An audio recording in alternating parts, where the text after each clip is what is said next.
Hindi summarised video number 16 की बारी है आज। पिछले 5 विषयों के बारे में संक्षिप्त में बात करेंगे हम आज। सबसे पहले जिस विषय के बारे में बात करेंगे वो है जेन्युइन ट्रांसफॉर्मेशन, यानी कि असली परिवर्तन। सिर्फ बाहरी कुछ लोगों को, कुछ तत्वों को खुश करने के लिए, उनको दिखाने के लिए जो भी परिवर्तन हम अपने अंदर लाते हैं वो सार्थक परिवर्तन नहीं है। उस परिवर्तन में गहराई नहीं है।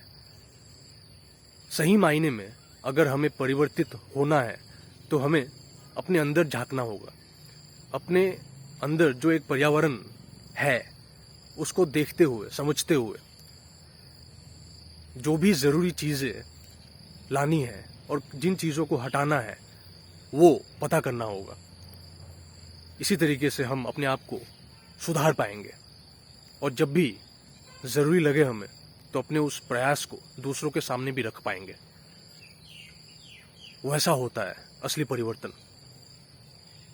दूसरों को खुश करने के लिए, दूसरों को दिखाने के लिए जो भी परिवर्तन लाते हैं वो कृत्रिम है, आर्टिफिशियल है, असली नहीं है। उससे अगला जो विषय था वो था let's date our own self.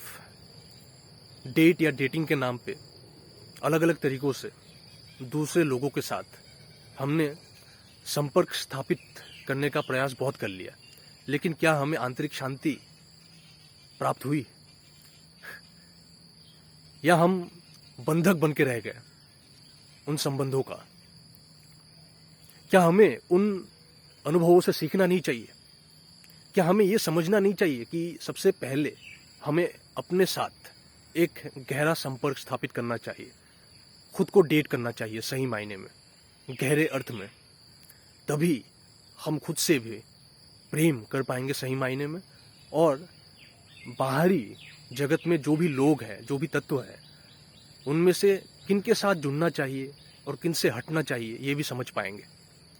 उससे अगला जो विषय था वो था do we see crimes outside, do we introspect them. यानी कि जो बाहर हमें अलग अलग किस्म के अपराध दिखाई देते हैं, उनको देखने के बाद क्या हम अपने खुद के अंदर झांकते हैं या हमें ये लगता है कि हम तो दूध के धुले हैं, सभी अपराधी तो बाहर ही है, हमारे अंदर तो सब कुछ ठीक ही है, कोई भी विकार नहीं है? नहीं, सभी इंसानों को अपने अंदर झांकना होगा, क्योंकि जितने भी अपराध हो रहे हैं उन सबका मूल जो है वो मानव प्रकृति के अंदर ही घुसा हुआ है, ह्यूमन नेचर के अंदर ही घुसा हुआ है। उस तत्व को समझ के विवेक के सहारे से उसको सुधारना पड़ेगा हमें, नहीं तो हम उसकी गुलामी करेंगे और नए नए अलग अलग किस्म के अपराध होते ही रहेंगे। उससे अगला जो विषय था वो था life is neither a race nor a competition. यानी कि जिंदगी ना तो एक दौड़ है ना ही कोई प्रतियोगिता। दूसरों से आगे बढ़ने का, दूसरे को हराने का वैसा जो मानसिकता होता है वहां नहीं फंसना है हमें। चाहे जितने भी लोग जितनी बार भी हमें सिखाते रहे, हमें यह समझना होगा कि असली काम है खुद को जानना, खुद को समझना, खुद को सुधारना, और जब भी जरूरी हो अपने अंदर जो भी असली परिवर्तन हम पा रहे हैं उनको दूसरों के सामने रखना, ले जाना।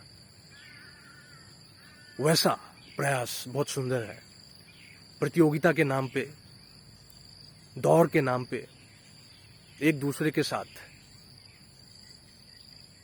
एक बहुत ही स्थूल किस्म का खेल हम खेलते रहते हैं, जिसके अंदर शोषण घुसा हुआ होता है।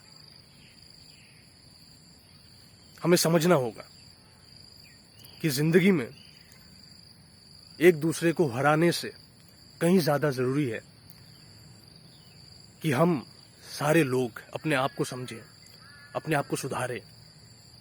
एक दूसरे को हराने के प्रयास में लगे रहने से अच्छा है कि हम अपने अंदर जो भी सुधार हो रहे हैं वो एक दूसरों के सामने रखें, ताकि कुछ सकारात्मक हो, सृजनात्मक हो, सहायता हो। प्रतियोगिता और दौड़ के नाम पे एक दूसरे को अलग अलग तरीके से पछाड़ते रहने का जो एक रिवाज है, उनसे हमें बचना होगा समझ के सहारे। उससे अगला जो आखिरी वीडियो था, आखिरी विषय था, वो था जेलसी एंड कंपटीशन, यानी कि ईर्ष्या और प्रतियोगिता। ये दोनों एक दूसरे के साथ बहुत ही घनिष्ठ तरीके से जुड़े हुए हैं। एक दूसरे को पछाड़ने का प्रयास, एक दूसरे से आगे निकलने का प्रयास, इन्हीं प्रयासों से हम जेलस होते हैं, हम जलते हैं एक दूसरे से, एक दूसरे को नीचा दिखाने का प्रयास करते रहते हैं। जब भी हम सफल होते हैं तब हम बहुत ही घमंडी बन जाते हैं, और जब भी हम असफल हो जाते हैं तो हम ईर्ष्यालु हो जाते हैं, जेलस हो जाते हैं। वैसे घटिया खेल से हमें गुलामी के अलावा और कुछ नहीं मिलने वाला। खुद को समझना है, खुद को सुधारना है और आगे बढ़ना है, गलतियों को सुधारते रहना है। यही है प्रयास, यही है व्यापकता की तरफ एक यात्रा। यही थे 5 विषय जिनके बारे में आज हमने हिंदी में बात की। मिलते हैं अगली बार।